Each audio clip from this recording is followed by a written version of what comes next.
All right, in this video, we're going to be doing some much needed maintenance on our 1947 retired Greyhound bus here. We're going to replace the start batteries in it that are getting kind of weak, and we're going to add a lithium into the mix on it for more starting cranking amps during cold weather. We're also going to fix a bunch of oil leaks, things that need on the engine itself and on the transmission that are leaking, and a few other things as well. A couple other finds for the oil leaks that it was really getting messy. So we're replacing the start batteries here, and I think these batteries were pretty crappy. Is it getting tight yet, or has it still got room? That's my bottom one there.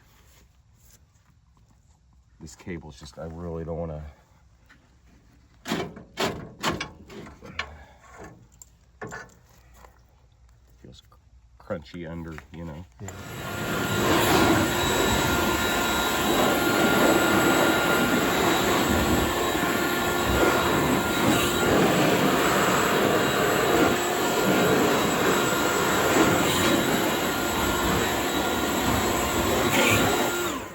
Okay. You can spray some in this way too. In that way. These battery trays are supposed to slide in and out real easy. The bearings are all shot, and I mean, we're going to lube everything up and get everything moving better. Oh man. Like new. Oh. Can you get to the back side of it? Yeah.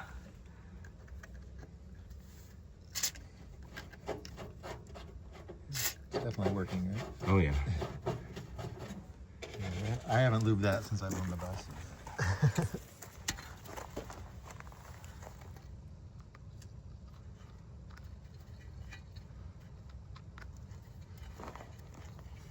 It's actually a lot coming a lot better than I thought it would.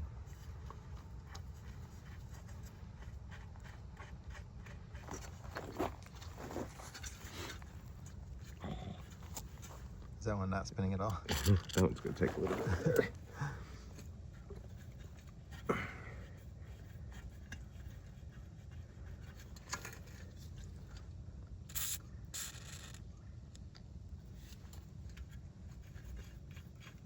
Nice.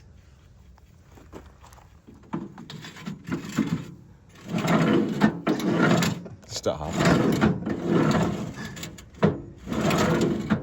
Wow, I like it.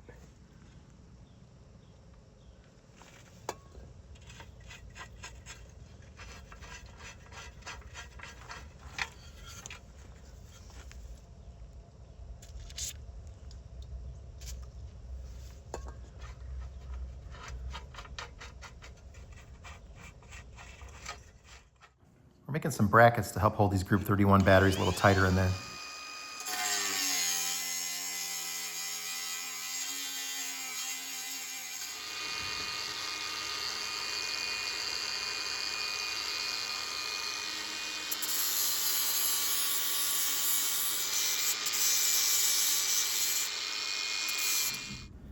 Okay, we got the new lead acid Group 31s installed. There's two of them. We're going to test the cranking amps on it and see how it does. Go ahead and turn it over. Okay.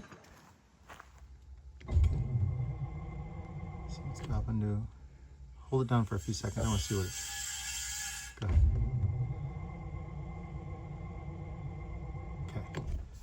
So it definitely drops pretty far. So now I'm tying in an additional lithium ion start battery.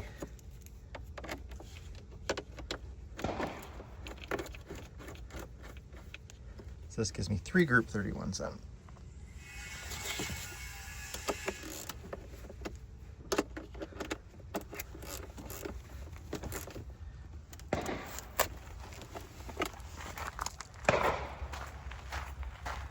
Okay, go ahead and turn it over.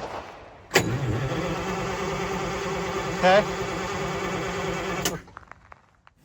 So here I can see that Group 31 lithium battery is adding close to 300 more amps. How far was it dropping down with that battery? Less? Oh yeah, way less. Go ahead. Or, the engine's definitely turning over a lot faster. Okay.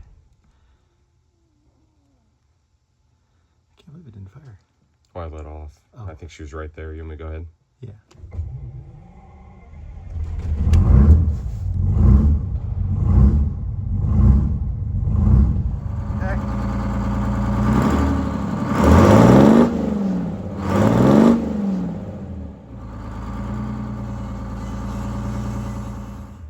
So for now, I'm only using the lithium ion start battery for cold weather days. So I'll flip the switch here for startup and then flip it off so it's not always joined in with the lead acids. So now that we got it back from our road trip after having it all clean, we're looking for where it might be leaking a little bit of oil. There's some oil here coming down, which we think is coming from this oil line right there. We're gonna take that off and look at it. The very corner of this valve cover gasket is leaking on here. A little tiny bit right here too. This could be the valve cover gasket, but I think it's that plate. Maybe both. So we're gonna take this off. That's supposed to have copper washers on it. I'm gonna make sure it's copper and not split washers too. There's a little oil dripped on the starter there. Let's try and snug these clamps, George. And I see the fuel pump is definitely leaking.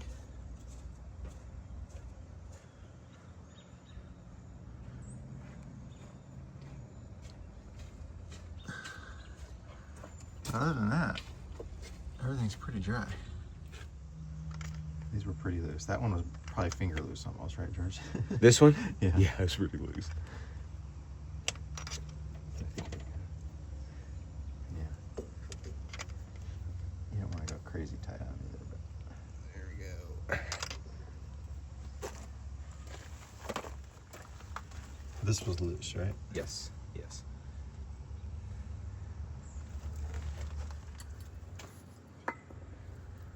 Cool. Got the new gasket that goes on that fuel pump down there. It's clocked. It looks, or something about it is different. I don't know if it's a snap that here. Hump, that hump, yeah, that hump doesn't, you know, have that little hump on the other bus. I don't think I can get it out like that. Can you pull it out? Yeah. So George is using my special homemade wrench, which is a cutoff wrench, because if it's used the wrench like that, it's not cut off. It hits the starter or the block. The block. Yeah. So to get that back bolt on there, you gotta wrap that around there, and it gets it. This is the most awesome wrench right now. He said so. It didn't have copper washers on it either.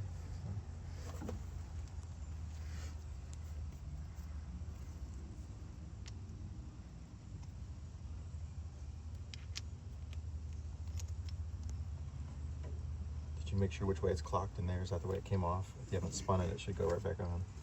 No, I haven't, but I've.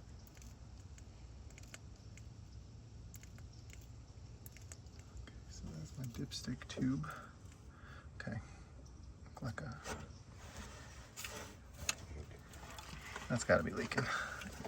I bet that copper is broken in there or something, but that's definitely got to be leaking. I bet it broke. So that bolt's leaking. And that's supposed to be a copper washer, but it's a split. Okay, a pretty copper washer on there. That should stop that one from leaking. Got this new Tesla inspection camera, and we're going to take it on the bus today and see if we can locate some of these little oil leaks that are back behind areas. If it's a bolt or something that I need to get in there and I can't see with the naked eye, and we'll test out this inspection camera. One thing is the camera length, it's really long, so it's like more than 5 feet long. That's good.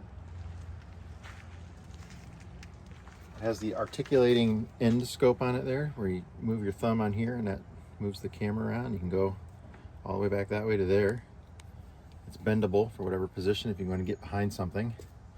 So we're going to get back in behind the blower here. So as I've got this back behind here, I'm looking at these different bolts going around the back side. I can get in there and see what's leaking and what's not. That's not leaking. It's got a copper washer on it. That one's got a copper washer on it. We just put that copper washer on. So yeah, you can really get up in there and find the different oil leaks on there, things where you can't get your eyeballs. So here I'm checking out these oil lines, make sure none of those oil lines are leaking.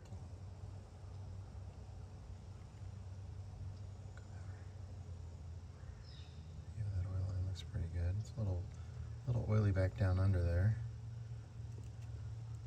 So I'll pivot the camera around. Something's definitely leaking down in there.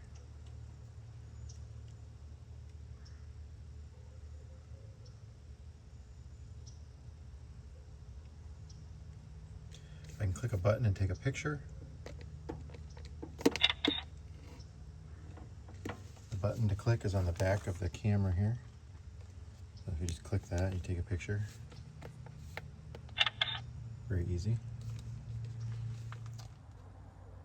Yeah, so that bolt right there looks like looks like the gasket needs to be replaced behind there. So I'll get a new gasket or try and snug up the bolts, one of the two.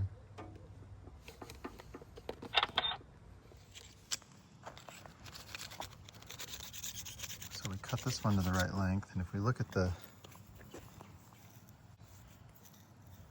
flare on the end, and the one we took out, the flare is like gone and it's so thin and broken. Okay, new dipstick tube is rock solid in there, goes in and out nice. We did cut it exactly the same length.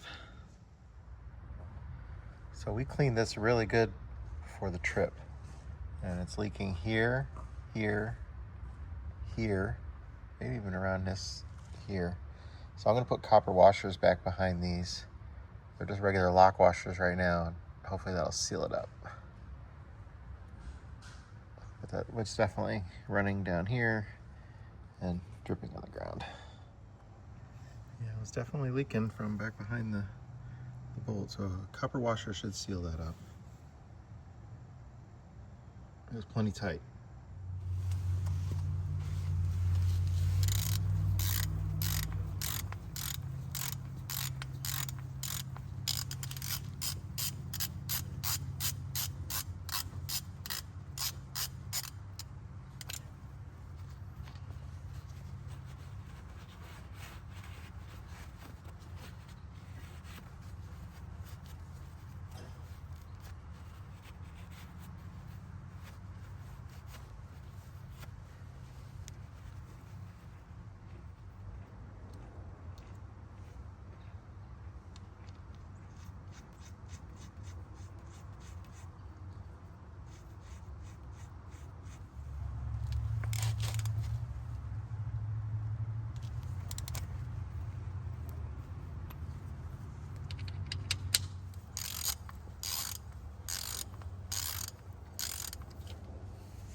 This little pipe plug I'm gonna take out, clean it up, clean the threads, and put some Permatex on it, put it back in. That should stop it from leaking.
So this one and that one doing the same thing. I'm gonna put a copper washer on it, and hopefully that'll be okay. So there's the copper washer.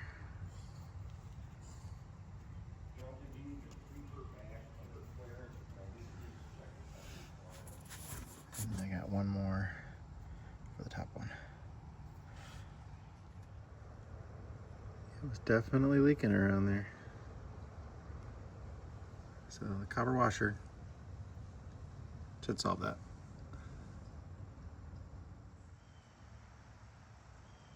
Lenny's been out here getting a bunch of work done on him. Mostly oil leaks, a little bit other maintenance. So we just took Lenny on an over 500-mile trip to go work on that 4104, and then we're going to go take a look at them and see how the oil leak, if we stopped some of them or if we still got a few more to tackle.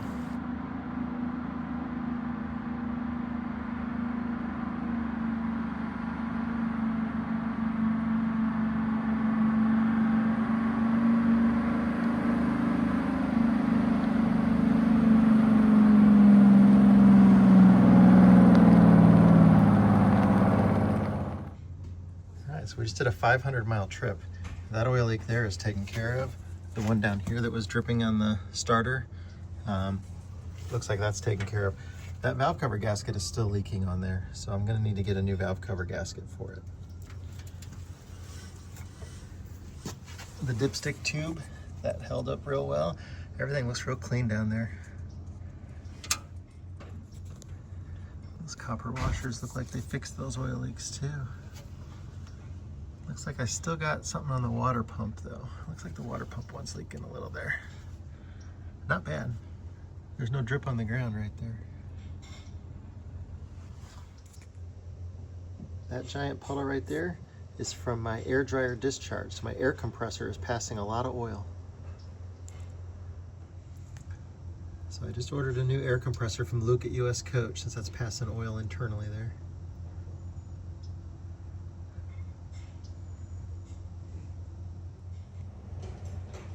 Yeah, that's the bottom plug on the bottom of my oil cooler that's leaking. And also it looks like the little plug on my oil filter housing is leaking too. That little pan, that's a sump on the oil pan there. And that gasket is leaking as well. That's making a couple drips in the ground. Yeah, I have my bus parked here in the air compressor discharge, and that's from one discharge of the air compressor. All that oil coming out of the air dryer. So I got an upcoming trip. We're gonna go down and we're gonna stay at one of the Disney resorts. I got an RV park down in Florida visiting my sister down there. So I wanna get as many oil leaks taken care of before we do that. So we're making really good progress on it. He's probably 85% less leaking oil than he was when I started this. But I ordered the valve cover, the new air compressor, and I'm gonna tighten up those couple of things. Oh, I ordered the gasket for the sump on the oil pan, and then tighten up those fittings that are on the oil cooler and the oil filter housing. And boy, it's gonna, and then if I replace the gasket on the water pump, that should fix us up.